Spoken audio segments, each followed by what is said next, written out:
इतना नाम भगवान का लेते तो 7 जन्मों तक स्वर्ग में चले जाते। कितनी दुर्भाग्यपूर्ण बात है कि अमित शाह को स्वर्ग की चिंता नहीं है। वो स्वर्ग में क्यों नहीं चले गए? उनको स्वर्ग में जाना चाहिए। वो अम्बेडकर का नाम नहीं ले रहे हैं तो उनको स्वर्ग में अब तक चले जाना चाहिए था। क्यों नहीं गए? उनकी पार्टी के लोग क्यों नहीं स्वर्ग में जा रहे?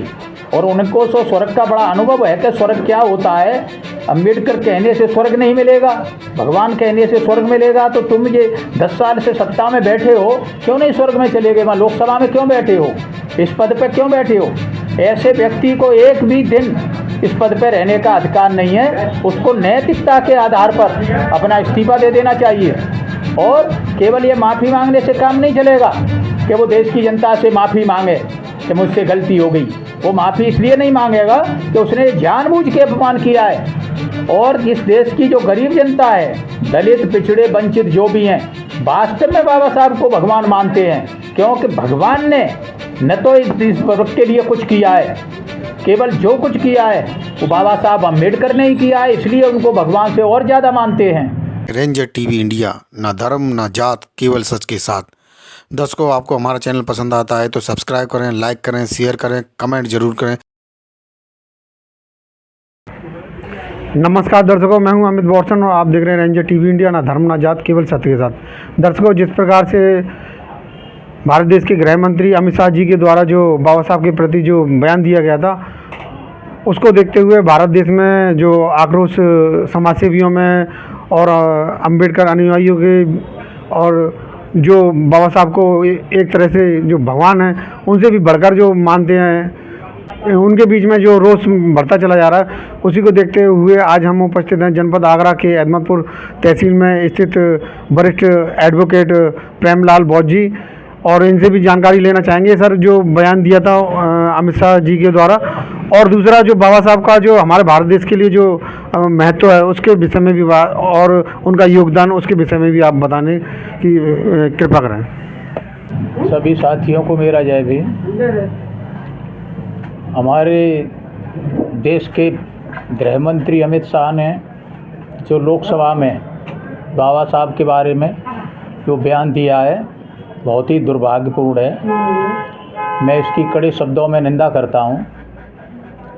साथ ही मैं ये कहना चाहूँगा कि बाबा साहब अम्बेडकर को पूरा देश ही नहीं, विदेशों में भी उनको मानते हैं और उनकी विद्वानता और ज्ञान का सब आदर करते हैं।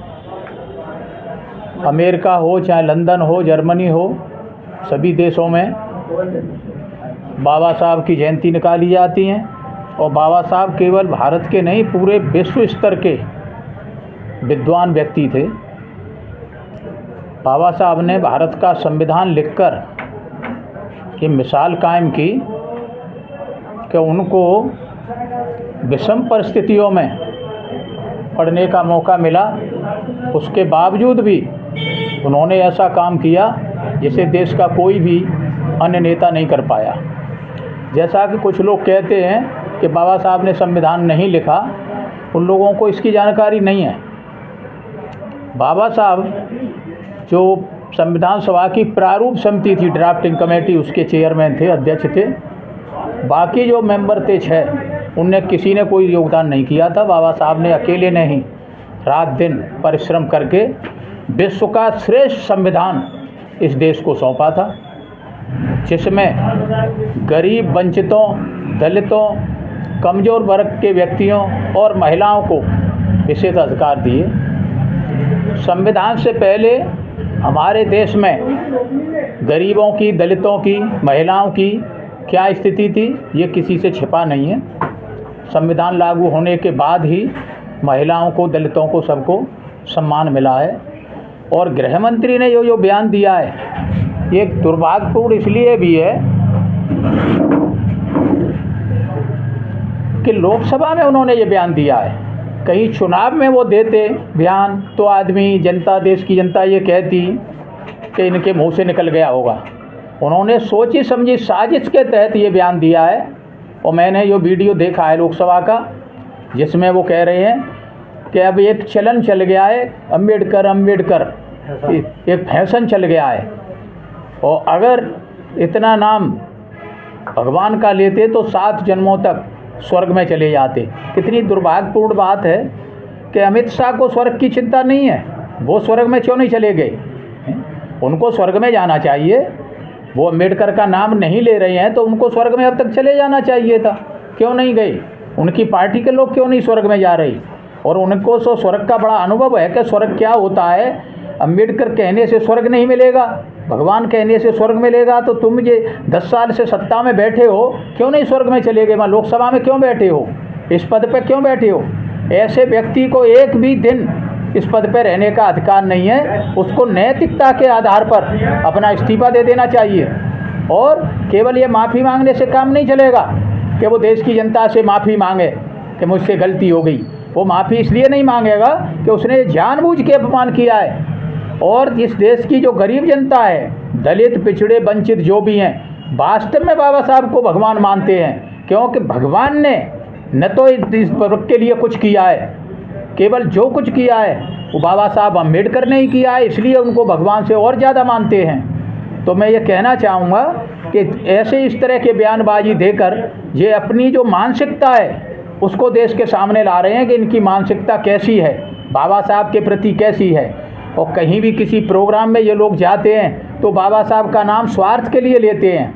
इसके बाद अभी वो प्रधानमंत्री ने गए हैं वहाँ किसी प्रोग्राम में नदी का उद्घाटन करने, वहाँ पे कह रहे हैं बाबा साहब के बारे में। तो ये तुम बाबा साहब के बारे में दोहरा चरित्र क्यों रखते हो? सत्ता के लालच के लिए, स्वार्थ के लिए बाबा साहब का नाम लेते हो। और तुम्हारे अंदर जो टीस भरी हुई है तो आप बाबा साहब का अपमान करते हो। और बाबा साहब का अपमान उसने जानबूझ के किया है।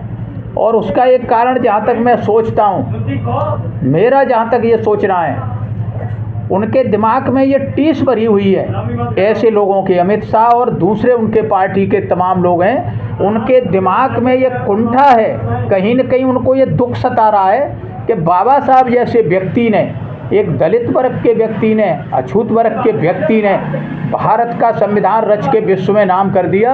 और वो भारत का संविधान विश्व में श्रेष्ठ संविधान है। इसलिए उनके अंदर ये कुंठा है। कहीं न कहीं उनको ये दिन रात कोसती है कुंठा के ये बाबा साहब ने ये संविधान लिखा है। और वो इस फिराक में है कि कभी मौका मिले कि इसको बदलें। लेकिन देश की जनता ने ये साबित कर दिया कि उनको बहुमत नहीं दिया। ये तो दंड फंद से उन्हें सरकार बना ली। सब जानते हैं, पूरा देश जानता है कि किस तरह उनकी सरकार बनी है। दूसरों के समर्थन से भी बनी है और गलत तरीक़ों से बनी है। जनता ने, मैं इस देश की जनता को, मतदाताओं को धन्यवाद देना चाहूँगा। उन्होंने सही निर्णय लिया कि इनको पूर्ण बहुमत नहीं दिया। जय भीम, जय भारत।